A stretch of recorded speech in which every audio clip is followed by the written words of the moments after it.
Guys, welcome to the channel, and today we're gonna be finally doing an upload on a mower video.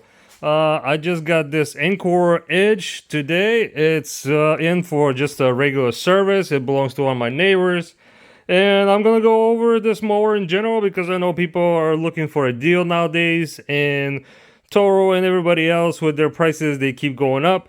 So these are slightly cheaper, but I know a lot of people don't really know about this brand, so I'm just gonna go over it and give you the key points, what I like and dislike about this mower, how easy it is to service, and is it worth the money. So yeah, let's go over it together. And before I forget, I always appreciate your likes, subscribing to the channel, hitting the notification bell, dropping me a comment down below because that really helps with the algorithm and pushing my videos out to more audience. Thank you. Well, let's talk about the obvious. All brands pretty much use the same manufacturers when it comes to supplying their engines. So they're either gonna come with a Briggs, a Kohler, or a Kawasaki engine. So these are your three main engines that you get for 99% of the manufacturers out there.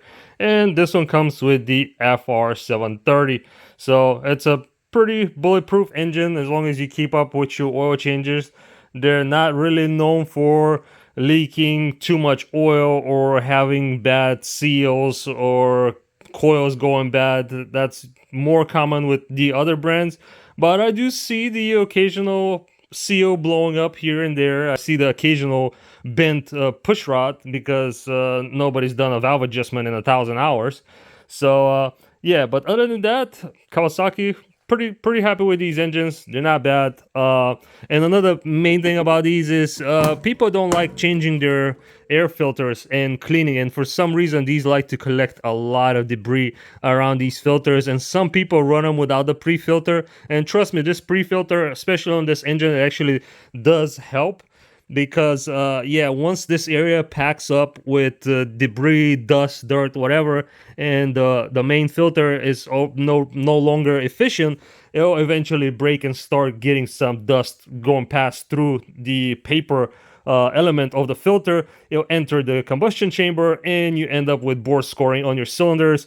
And a telltale sign is you're gonna see a little bit of smoke on startup, and when you go to pull your plugs, you're going to see some carbon buildup on your plugs. So that means your engine is starting to burn oil. So you either have already have bore scoring developing, or you just haven't changed the oil in a long time and you have too much carbon buildup on your rings. But besides that, like I said, pretty good engine, pretty happy with them. Don't see much problems. Like, the only problems I honestly really see is people just neglecting these. The other obvious one is the transmissions. So they do use the Hydro gear, and we're running the ZT3200. So it's a serviceable transmission. It's not much to talk about, but it is, again, a proven unit, pretty good with regular maintenance, just oil and filter changes at your regular intervals. Make sure you don't have a leak and you keep running the mower. Make sure these reservoirs out here, if your mower is sitting out in the element, these are prone to actually baking over time from sitting out in the element, and they will actually crack. And what will happen is water will enter your reservoir, and because water is actually more dense than your oil, it'll go to the bottom, and you're going to be running your hydro pumps with water mixed with your oil, and you will destroy them. But again, other than that, pretty good units, pretty happy with them, regular service, and you'll easily get 2,000 hours out of these pumps if you keep up on your filter and oil changes. Now let's go to the main event, the actual mower. What do I think about the design? Is it robust? Is it really worth the money?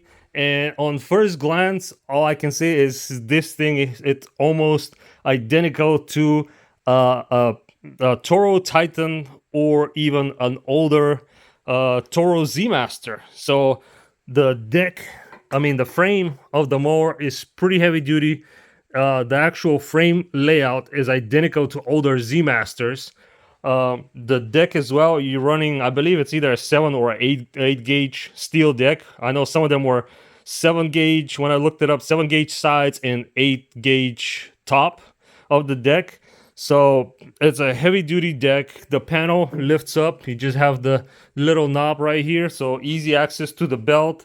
I wish they put easy access little knobs here instead of regular bolts. That would have been a nicer upgrade, but you can do that yourself. You can just get one of those knobs and replace the bolts right there. So if you need to take those covers, you can do that a lot quicker, and you don't need no tools with you. Also, how the deck is supported, again, is pretty much right out of the older Z Master. You have the chains hooked up to the deck holding it. You have a really nice size deck pulleys, so heavy duty metal pulleys when it comes to the belt. This is still the original belt after 200 hours. Like I said, they use this machine on a farm, so they haven't run into any problems with it. He got nice taller wheels on the back with a bigger tire. You have a wider track just like the commercial mowers as well. That helps keep it more stable. You have the nice commercial size front tires too. The seat is nice and cushy. You also have a bunch of springs to support it, so it definitely has that almost like a suspension feel to it, because it is pretty nice and soft. And also the cushion is pretty thick and soft as well. So seat is very nice. Usually you don't get these type of seats on the Titans. It's more when you go up into the Z Master series. When it comes to Toro, you also get 2 gas tanks. So it is basically a commercial grade mower, even though they would qualify it as a heavy duty residential. You have the roll bar, so you can really use it for commercial use if you wanted to. You have a nice little release for the seat to pop it up, and yeah, your setup is pretty easy to get to. The battery pretty easy to get to. The drive belt, if you need to replace it, you just have the tensioner spring right here. So everything is pretty accessible. Even if you need to service the struts, I mean, they're pretty easy to get to. So these just pop off right there with a clip. So honestly, so far, I'm kind of impressed with the design, because everything is right there. It's easily accessible, easy to service. You don't have to be breaking your hands trying to fit between the frame and other panels, or having to remove really anything to access your belts, your tensioner springs, pulleys. Everything is just right there.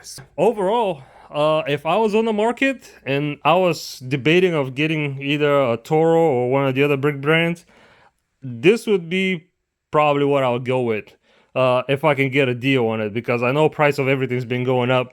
But these were cheaper. I remember when the guy bought this one, he was looking at Toros, and I think Toro was about almost 3 grand more for the equivalent mower, and that's why he grabbed this. So yeah, if they still are running the same prices, this is probably going to be my pick as well. And as far as the regular service, like I said, you are using basically the same Kawasaki what everybody's using. You're using the same hydro pumps, so everything as far as your service is going to be just the same as any of your other mowers. There's nothing more special about it or unique. I hope this review helps you, but now I'm going to jump into doing the service. And if you made it this far to the video, again, I appreciate all your support.